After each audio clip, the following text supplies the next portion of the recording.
So, by the way, this AIA Mid-Assist plan is 90% of your bill will be catered by your plan, and then the 10% will be catered by you as a plan holder. Pero, dito po sa list of medical benefits coverage, dito po yung explanation kung paano talaga i-deduct yung 90%.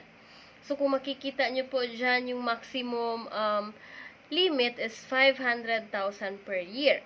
And then, for room and board, daily limit, including general nursing care, up to 1,000 per day, is yun lang po talaga yung i-deduct ng plan doon sa bill nyo po. So, halimbawa, yung sa room, pinili nyo po yung room na mas mahal, like 3,000 per day. So, the 1,000 will be catered by your plan, and then the 2,000 will be catered by you as plan holder. Dito naman sa nakalagay na as charge, then automatic, dyan po i-deduct yung 90%. So, sa miscellaneous, kung halimbawa ang miscellaneous mo is nasa 100,000. So, kung magkano yung 90% ng 100,000 is yun po yung babayaran ng inyong plan, and then the 10% ay babayaran nyo po as a plan holder. So, bali, ipa-plus na po, pero dapat kailangan meron tayong PhilHealth also, kasi deduct PhilHealth first bago si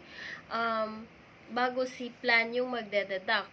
And then, for like attending physician, 1,000 per day. So, halimbawa, magpapa-add ka ng additional physician. So, automatic yung additional charges is ikaw na po talaga or si plan holder na po talaga yung magbabayad.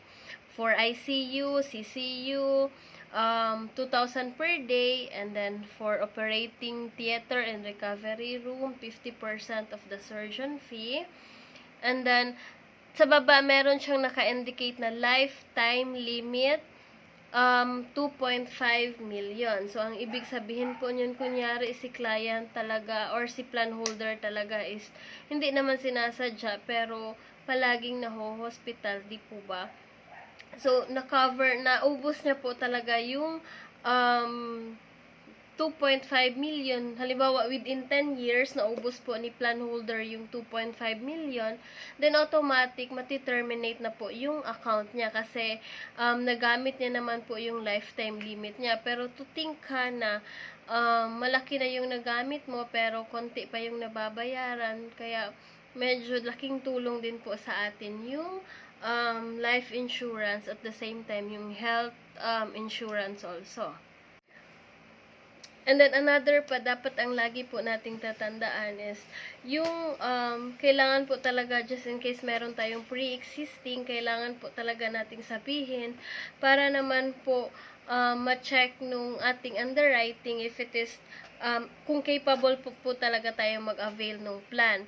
Kasi pag hindi din natin sinabi, tapos merong mga uncertain emergency cases na mangyayari, then possible po is hindi po talaga ma-approve ng, hindi po talaga nila i-approve yung deduction doon sa bill nyo. So, mas maganda po talaga. And then, just in case merong pre-existing condition, automatic, meron kasi tayong tinatawag na 2 years contestability period. So, doon nyo lang po talaga magagamit if it is considered as pre-existing after 2 years po. Pero just in case meron namang mga emergency cases like mga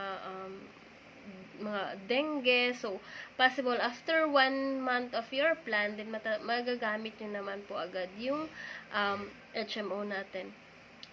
So, once again, I am Cha, a licensed financial advisor, and I am willing to assist you guys. So, bye-bye. Thank you.